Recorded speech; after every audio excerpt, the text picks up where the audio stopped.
Hello students, as we have already installed XAMPP server in our system, so I hope you all are you have all successfully installed it. So now we will be covering further chapters in PHP.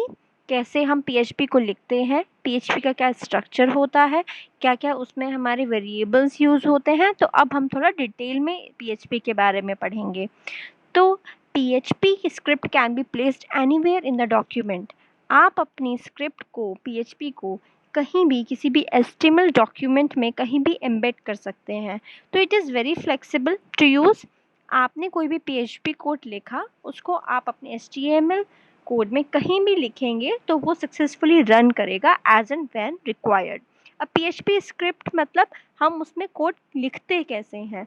तो उसका जो opening tag होता है वो ये वाले arrows, braces, उसके बाद क्वेश्चन मार्क, फिर लिखते हैं PHP, और एंड कैसे होता है question mark and braces. So this is basic structure. हम PHP कोड इसके अंदर कैसे लिखेंगे. तो नीचे आप देखिए, जैसे arrow, question mark, PHP code हमने इन दोनों चीज़ों के बीच में लिखना है. और जैसे कि मैंने आपको पहले भी वीडियो में बताया था कि आप कोई भी फाइल जो सेव करेंगे जिसमें PHP कोड है, उसकी एक्सटेंशन हमेशा .php रहेगी.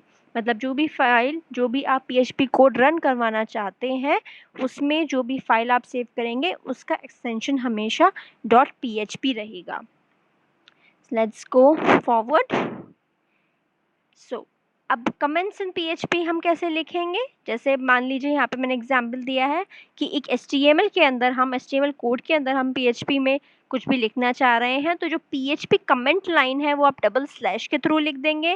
और आपको ज़्यादा कोई ब्लॉक लिखना है, पूरे कमेंट्स का एक ब्लॉक लिखना है, तो वो आप इन स्टार वाले ब्रैकेट्स के साथ इसमें लिख सकते हैं. तो this is how we write comments in PHP. So let's go further.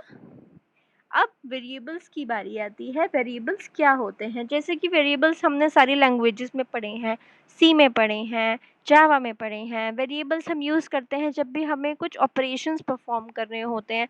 हमें कई बार चीज़ें जब करनी होती हैं, कोई ऑपरेशन परफॉर्म करना होता है, चीज़ों को स्टोर कराना होता है, तो हमें कुछ चाहिए होता है जिसके अंदर हम वैल्यूज स्टोर करें ताकि फर्दर हम उनको यूज़ कर सकें किसी तरह. तो वेरिएबल्स वही कंटेनर्स होते हैं which is use to store information.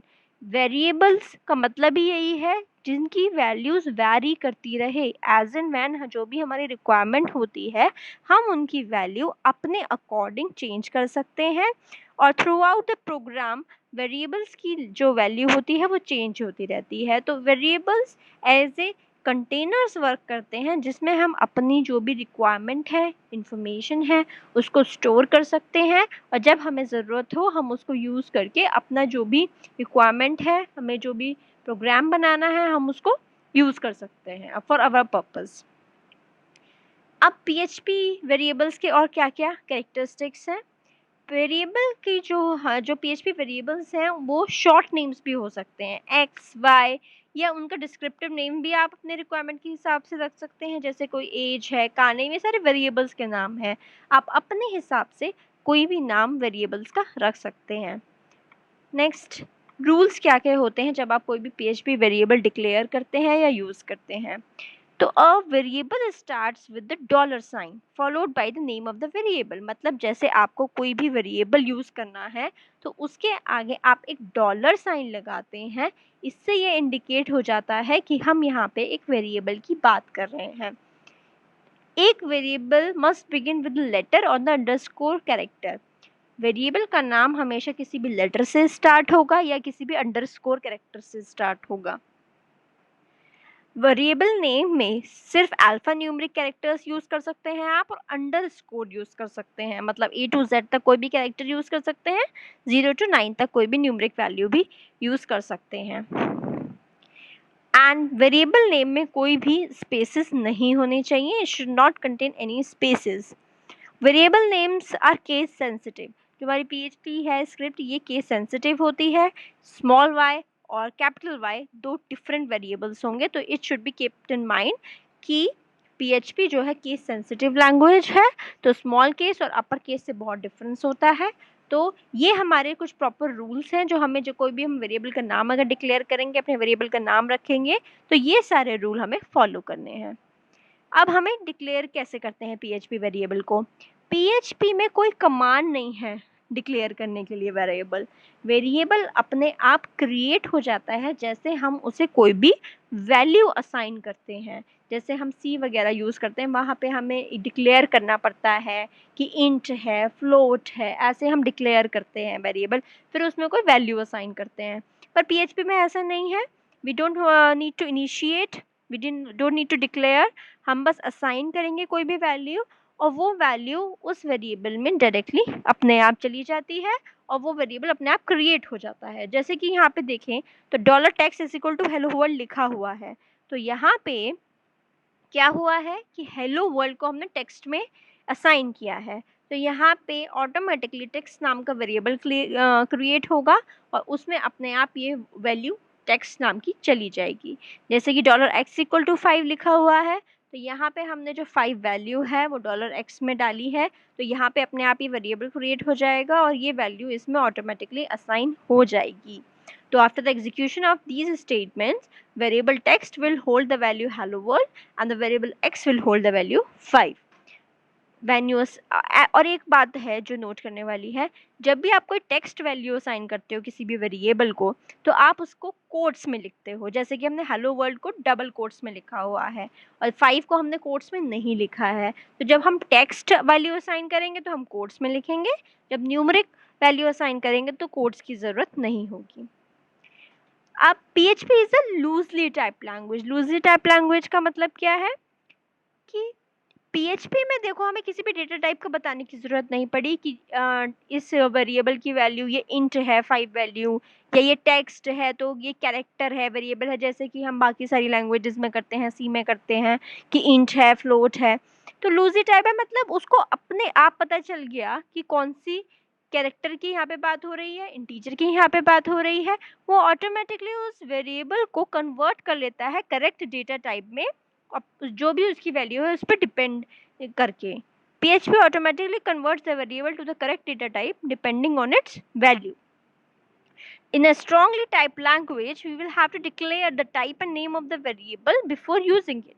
कोई भी strongly typed programming language होती है जैसे कि C है, Java है, इसमें हमें declare करना पड़ता है कि जो हम वेरिएबल बना रहे हैं वो किस टाइप का है, इंटीजर है, फ्लोट है, कैरेक्टर है, पर PHP में हमें इसकी रिक्वायरमेंट नहीं होती है। So I hope this is clear. अब हमारे पास आता है क्वेश्चन, वेरिएबल्स किस तरह के होते हैं? तो वेरिएबल्स हमारे 3 तरह के होते हैं, local variable, global variable and static variable. ये 3 तरह के वेरिएबल्स हम पढ़ेंगे कि क्या इनका क्या मतलब होता है और ये कैसे यूज़ किए जाते हैं। तो लोकल वेरिएबल में क्या होता है, PHP फंक्शन के अंदर अंदर अगर हमने कोई वेरिएबल है डिक्लेयर किया है, a variable declared within a PHP function is local and only be accessed within that function. Function के अंदर हमने अगर कोई वेरिएबल डिक्लेयर किया है तो वो लोकल वेरिएबल कहलाया जाता है और वो सिर्फ आप उसी फंक्शन के ही अंदर अंदर यूज़ कर सकते हो। उस फंक्शन के बाहर आपका वो वेरिएबल आप नहीं एक्सेस कर सकते, आप उस फंक्शन के अंदर उस वेरिएबल को यूज़ कर सकते हो। तो जो विद इन अ फंक्शन होता है वो लोकल वेरिएबल कहलाया जाता है। इसके बाद आता है हमारा ग्लोबल स्कोप। क्या होता है, variable that is defined outside any function, उसको हम ग्लोबल स्कोप कहते हैं। कोई भी वेरिएबल जो आप फंक्शन के बाहर डिक्लेयर करेंगे, बाहर डिफाइन करेंगे, उसको हम ग्लोबल वेरिएबल कहते हैं। और ग्लोबल वेरिएबल को आप कहीं भी एक्सेस कर सकते हो किसी भी पार्ट में स्क्रिप्ट के, except from within a function. Function के अंदर आप उसको यूज़ नहीं कर सकते, बाकी पूरी स्क्रिप्ट में आप कहीं भी यूज़ कर सकते हो। I will show you one example कि आपको इससे और अच्छे से एक्सप्लेन होगा। और आप कैसे इसको एक्सेस कर सकते हो, वेरिएबल को कैसे इसको डिक्लेयर करोगे, by using the global keyword. अब जैसे यहाँ पर x इक्वल टू 5 है, y इक्वल टू 10 है, इसका ग्लोबल आपने ग्लोबल है ये, तो आप इसको कहीं भी यूज कर सकते हो थ्रू आउट द प्रोग्राम। ठीक है, ओके। स्टैटिक स्कोप क्या होता है, जब भी हम कोई फंक्शन बनाते हैं उसके अंदर जो भी वेरिएबल्स होते हैं, जब वो फंक्शन कंप्लीट हो जाता है वो वेरिएबल्स अपने आप ऑटोमेटिकली डिलीट हो जाते हैं मेमोरी से। पर कई बार ऐसा होता है जब हम चाहते हैं कि वो वेरिएबल डिलीट ना हो फंक्शन कंप्लीट होने के बाद, तो ऐसे वेरिएबल्स के आगे हम एक कीवर्ड लगा देते हैं स्टैटिक। स्टैटिक से क्या होता है, फंक्शन कंप्लीट होने के बाद वो जो वेरिएबल है वो डिलीट नहीं होता है।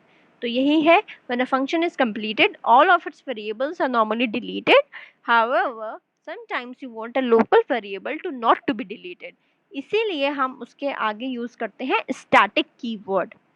जैसे कि ये कि फंक्शन के अंदर हमने x नाम का एक वेरिएबल बनाया जिसकी वैल्यू हमने 0 दी और इसको हमने स्टैटिक कर दिया कि जब फंक्शन कंप्लीट हो जाए उसके बाद भी ये डिलीट ना हो। So that was just an overview of the structure of the PHP. I hope you get it.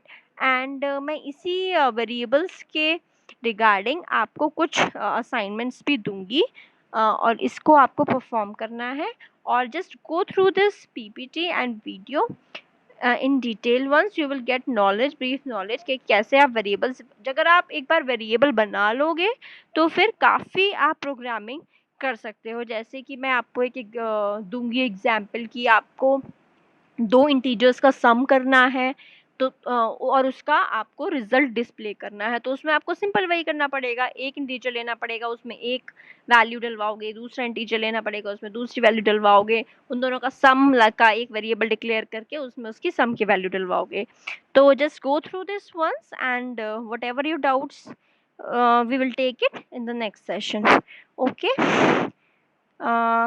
Thank you students, thank you.